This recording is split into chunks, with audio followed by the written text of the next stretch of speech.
College football returns this weekend. Let's take a look at what has been dubbed the Week 0 game. So first up, a Big Ten matchup. Nebraska as 7-point road favorites to Illinois. Jules, what's your favorite bet for this game? Yeah, this is the highlight of Week 0, I guess. A very slim slate, but a couple of major conference teams. I kind of like Illinois getting the 7 here at home. Nebraska is the better team. There's no doubt about it, and they were certainly under Scott Frost a letdown last year, and there's some speculation that'll change this season in a more normal season. But Nebraska is the second hardest schedule in the country. Things are going to get tough for them late, so it's almost like a must-win game for Nebraska right off the bat. There's kind of a little bit of pressure on them.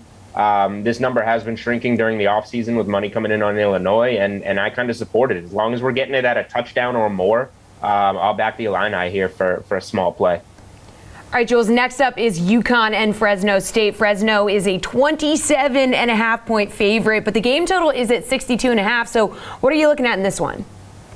Yeah, this is maybe for the casual fan, the least sexy game of the weekend. Nobody wants to see a game with a 4-touchdown spread because it probably won't be all that entertaining, but I'm going to this game for my best bet. The one thing that I want to lock in this weekend is Fresno, but on the first half line. So I'm going to lay 15.5 with Fresno State in that first half. Big number, yes, but I don't want it to get away late potentially with UConn. But UConn is god-awful. They just took a full season off from college football. Fresno State has a legitimate defense. They have an insane run game with a potential first, second-round pick at running back.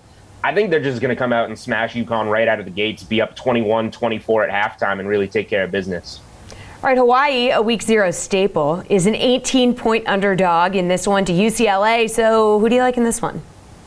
Yeah, a Hawaii game that we actually all get to watch because it is at 3:30 p.m. Eastern, kicks off at 12:30 in LA. So this is not the midnight degenerate special chasing your losses after the day. This is a legitimate game. UCLA is pretty good this year. They have to get better under Chip Kelly. It's a big year for Chip Kelly, but Hawaii had a sneaky good year last season. Even in the COVID year, they're not necessarily the high-flying team that we're used to. They run the ball, try and control the clock a little bit more.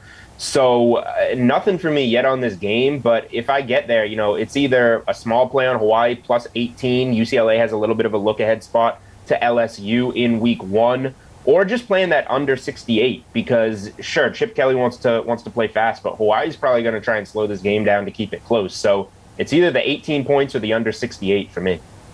Julian, the final matchup of the first college football Saturday of the season is the much-anticipated University of Texas El Paso New Mexico State game. So can the home underdog, New Mexico State, cover the 10-point spread? Yeah, I'm not going to lie. It's not like I've done a ton of homework on UTEP and New Mexico State this offseason, but these two schools are about 40 miles apart. It's a big rivalry game. And New Mexico State actually got them the last 2 years, I believe. So UTEP should come ready to play in this one. That's the reason they're a double-digit road favorite. But I can't get there on them because this team is a team with the over-under win total set at 3. And you're going to make them a double-digit road favorite in their first game. This would be take the 10 points with New Mexico State for me or nothing. But hopefully we just make some money on those earlier games and we can pass on this one. All right, a little over a minute, so quick on this last one. Any developing opinions on any new future bets that you're thinking about adding to your bet slip for college football before we kick off? Oh, man, it would be quicker if I go by what futures I have not bet on college football so far. Okay. Got a lot of stuff going on, so easiest way to do this, I'm tweeting out all the articles. I have 5 or 6 of them. There's going to be 5 or 6 more. Just go to my author page. It's in my Twitter bio, and there's a ton of college football articles with future win plays. Most recent one I wrote up this week is LSU over 8 wins. I think the Tigers bounced back from a 5-5 season in the SEC last year.